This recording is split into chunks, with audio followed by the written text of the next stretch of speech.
Ma femme était enceinte. Elle était enceinte. Et quand elle a appris la nouvelle, ça a joué sur la grossesse. Et qu'on a dû lui faire une intervention.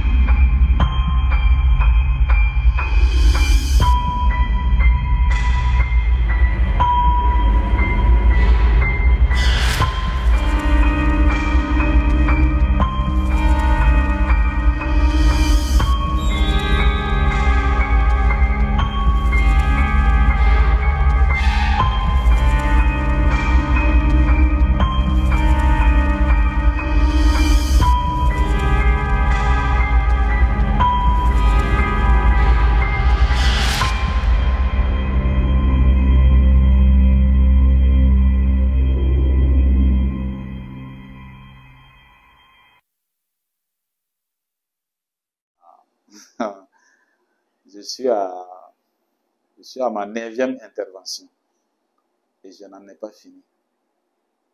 Voilà. Je suis à ma 9e intervention.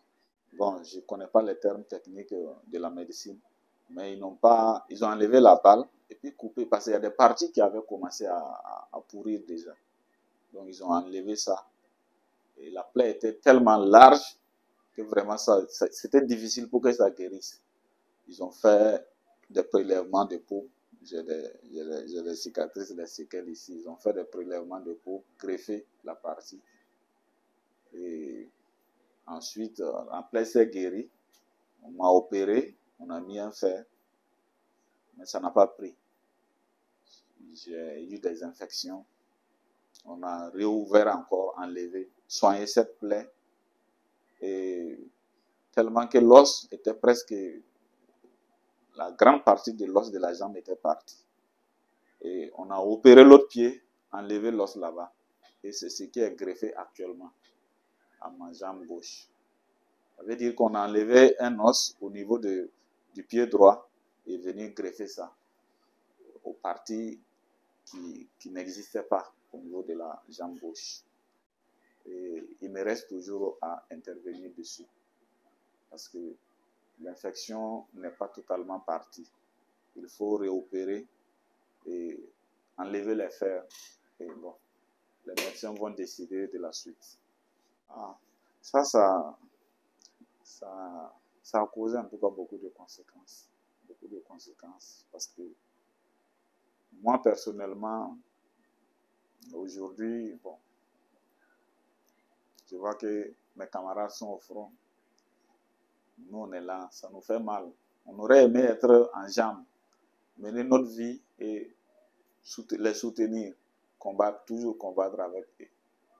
Voilà. Maintenant, par rapport à ma famille, jusqu'à présent, c'est quand même, c'est pas facile. Parce que ma femme était enceinte. Elle était enceinte.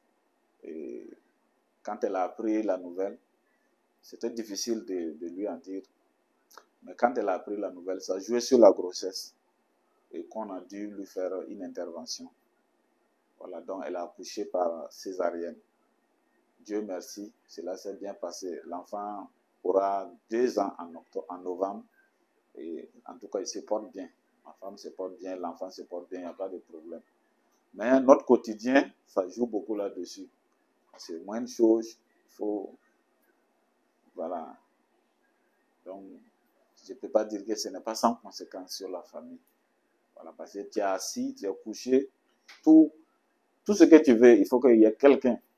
Je peux dire que n'eût été l'armée, ça allait être difficile parce que je salue en tout cas les chefs militaires, l'armée, le commandement, parce qu'à chaque fois que j'ai besoin, en tout cas, d'assistance, ils sont là.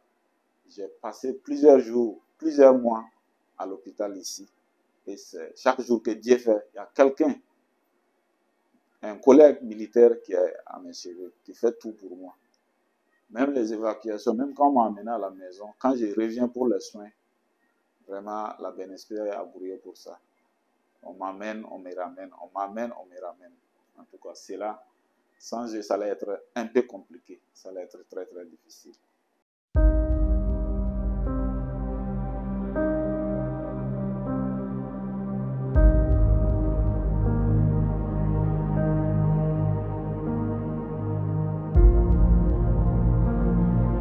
Jamais, je ne regrette pas.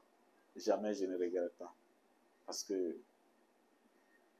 il n'y a pas, il y a pas quelqu'un dans ce pays-là qui aime ce pays-là, qui n'aimerait pas en tout cas être dans cette lutte, quels qu'en soient les moyens. Donc moi, je ne regrette pas. Je, je suis fier. Je suis fier. Je remercie Dieu. J'ai la vie sauve aujourd'hui.